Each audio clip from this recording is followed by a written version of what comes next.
Hello and अस्सलाम वालेकुम, this is Rabia Shahzad और एचडी मार्केटिंग के प्लेटफॉर्म से एक और वीडियो के साथ हाजिर हूँ। आज की वीडियो में मेरे साथ मौजूद होंगे बहरिया टाउन कराची के real estate expert Mohammad Owais Khan और उनसे हम बात करेंगे बहरिया टाउन कराची में इन्वेस्टमेंट के हवाले से।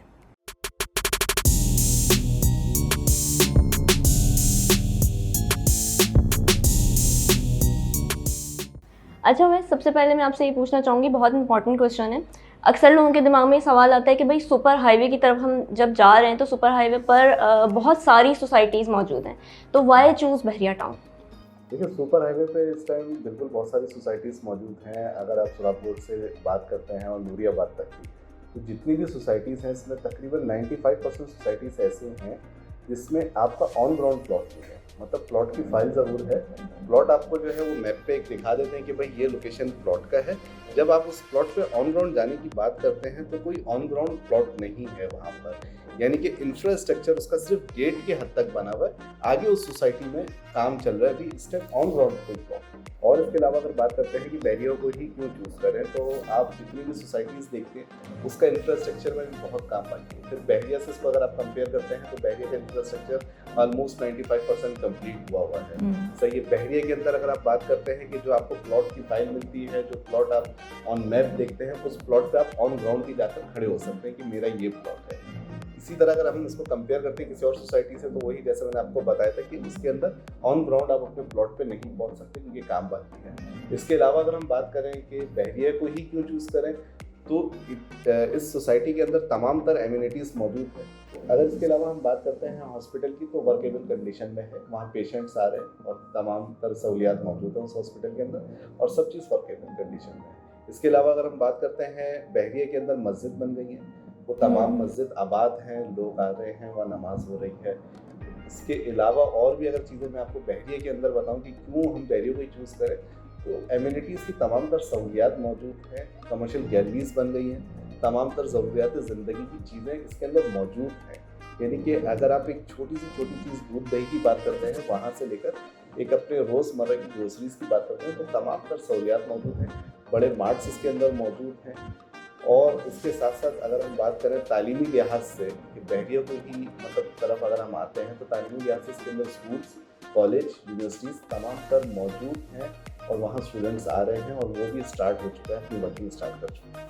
ठीक है।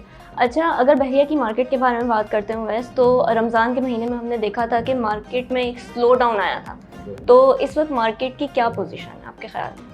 देखिए, ये सवाल जो है ना कि रमज़ान के महीने में स्लो डाउन आया था। रमज़ान एक मुस्लिम कंट्रीज़ के लिहाज से एक ऐसा महीना है, मुकद्दस महीना है, इसके अंदर ओवरऑल वर्ल्ड में जहाँ जहाँ मुस्लिम कंट्रीज़ हैं वहाँ इस तरह की तमाम बिजनेस एक्टिविटीज़ थोड़ी स्लो हो जाती हैं। लोग नहीं करना चाहते हैं मुस्लिम कंट्रीज़ में भी। तो इसी तरह बहरिया के अंदर भी अगर आप बोलते हैं कि मार्केट स्लो आई थी, तो इस मुकद्दस महीने के अंदर लोग इस तरह की बिजनेस एक्टिविटीज़ को रोक देते हैं, जिसकी वजह से एक नॉर्मली अगर आप कहें तो हल्का काम नज़र आया था कि उस तरीके से बाइंग सेलिंग नहीं हो रही थी या लोग नहीं आ रहे थे। लेकिन अगर बहरिया की बात करते हैं तो कुछ ओवरसीज़ लोग जो हैं वो आए थे और उनकी भी बाइंग सेलिंग हुई थी, उन्होंने अपने प्लॉट्स खरीदे थे, क्योंकि वो भी एक लिमिटेड टाइम के लिए ओवरसीज़ आता है या और वो विजिट्स करता है, तो वो चीज़ें मौजूद हैं कि हुई थी बाइंग सेलिंग। इस तरह मार्केट्स में और अब जो है वो एक नॉर्मल मार्केट, नॉर्मल रूटीन पे आई है मार्केट। ठीक है। अच्छा, एज एन एक्सपर्ट आपसे अगर पूछा जाए कि इन्वेस्टमेंट के लिए बेस्ट टाइम कौन सा होता है? बिल्कुल, इन्वेस्टमेंट के लिए अगर आप बेस्ट टाइम की पूछते हैं तो मैं अपने पॉइंट ऑफ व्यू से इस चीज़ को ऐसे देखता हूँ कि आपके पास जब इन्वेस्टमेंट की अमाउंट मौजूद है तो वो बेस्ट टाइम होता है। इसमें मैं आपको इस तरीके से बिल्कुल नहीं बोलूँगा कि ये महीना हमारे लिए इन्वेस्टमेंट का बेस्ट टाइम है या ये महीना बेस्ट टाइम है, क्योंकि अगर आपके पास कैश है, आप इन्वेस्ट करना चाहते हैं, तो आपके लिए वो बेस्ट टाइम है इन्वेस्टमेंट का। अच्छा, इसके अलावा अगर हम इन्वेस्टमेंट की बात करते हैं ना कि बेस्ट टाइम क्या है, तो मैं इस चीज़ को इस तरीके से देखता हूँ कि जिस तरीके का कोई सोसाइटी या कोई भी प्रोजेक्ट आपका लॉन्च हो रहा होता है ना, तो वो उस टाइम उसकी बेस कॉस्ट होती है। आप उसको उस टाइम इन्वेस्ट करते हैं तो उसका एप्रिसिएशन जो टाइमली के साथ साथ चीज़ें ग्रो करती हैं, वो आपको बेनिफिट मिलता है। इसकी एक छोटी सी एग्जांपल मैं आपको ये दे दूँ कि अगर आप बहरिया टाउन की बात करते हैं, तो बहरिया टाउन में जो प्लॉट शुरू में 15 लाख के लॉन्च हुए थे, आज उसकी बात करते हैं तो 70 to 75 लाख का हो गया है। तो वो उसका जो टाइम था वो उसका बेस टाइम था, तो वो उस टाइम इन्वेस्टमेंट का मौका था। इस टाइम अगर आप बात करते हैं कि इन्वेस्टमेंट को बहरिया में कहाँ किया जाए, तो मैं कंसीडर ये करूँगा कि उस प्रीसेंट में जाएँ जहाँ के रेट बिल्कुल कम हो। और अगर वो पीसेंट आप बहरिया में देखेंगे तो वो थोड़ा सा मेन गेट से आगे है। या तो फिर मैं आपको ये मशवरा दूँगा कि इन्वेस्टमेंट के हवाले से कि आप उस प्रोजेक्ट में करें जिस प्रोजेक्ट री लॉन्चिंग फेज में है, क्योंकि जब वो प्रोजेक्ट लॉन्च होगा तो उसका जो अप्रिशिएट मिलेगा वो आपको ही मिलेगा। सही है। अच्छा, आजकल मलीर एक्सप्रेसवे के बारे में ख़बरें बहुत ज़्यादा गर्दिश में हैं, तो आपके ख़्याल में मलीर एक्सप्रेसवे बनने के बाद जब शहर से बहरिया का डिस्टेंस जो है वो कम हो जाएगा, तो इन्वेस्टमेंट के पॉइंट ऑफ व्यू से कीमतों में कोई फ़र्क पड़ेगा इससे? बिल्कुल, देखें किसी भी चीज़ किसी भी कंट्री के अंदर अगर आप बात करते हैं ना तो इंफ्रास्ट्रक्चर बहुत ज़रूरी होता है, और इस तरह के एक्सप्रेसवे हर सोसाइटी को, न्यू सोसाइटी ओल्ड सोसाइटी से कनेक्ट होती है, तो ये एक्सप्रेसवे के ही थ्रू हो रही है। तो अगर आप बहरिया का कनेक्शन देखें कि नॉर्थ नाज़िमाबाद या इस तरफ के एरिया से तो सुपर हाईवे से तो कनेक्ट है, और इसके अगर हम दूसरी साइड देख लेते हैं कराची की, जिसको हम ओल्ड सिटी कहेंगे आने वाले दिनों में, तो ये एक्सप्रेसवे जो मलीर एक्सप्रेसवे है इसका कनेक्ट वहाँ से होगा। तो जब लोगों के लिए आने जाने की चीज़ें आसान हो जाएंगी कि एक न्यू सोसाइटी में आना आपके लिए आसान हो जाएगा, तो ज़रूर इस चीज़ से जो है इन्वेस्टमेंट और इसके रेट में फ़र्क पड़ता है, और लोग फिर इस तरीके से इन्वेस्टमेंट भी करना चाहिए। सही।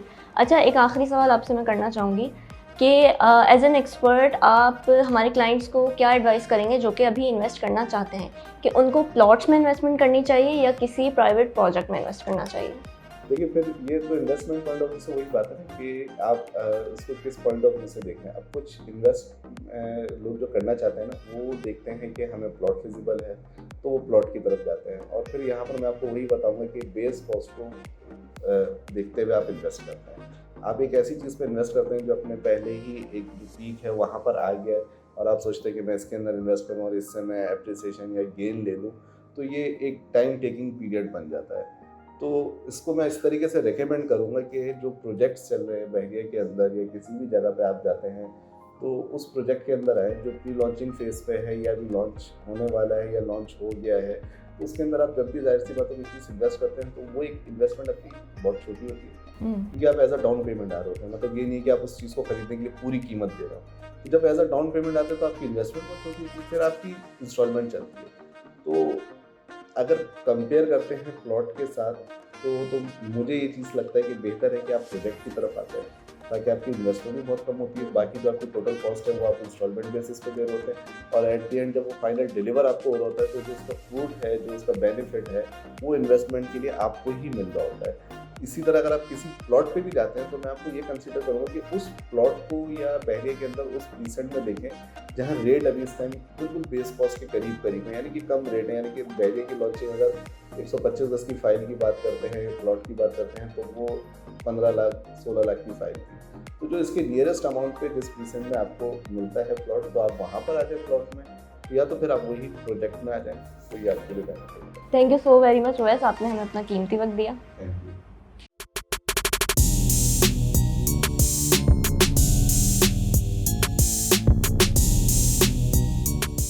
बहरिया टाउन कराची में इन्वेस्टमेंट के हवाले से आपके कोई भी सवालात हैं या आप कोई मालूमात हासिल करना चाहते हैं तो स्क्रीन पर दिए गए नंबर्स पर रब्ता कीजिए।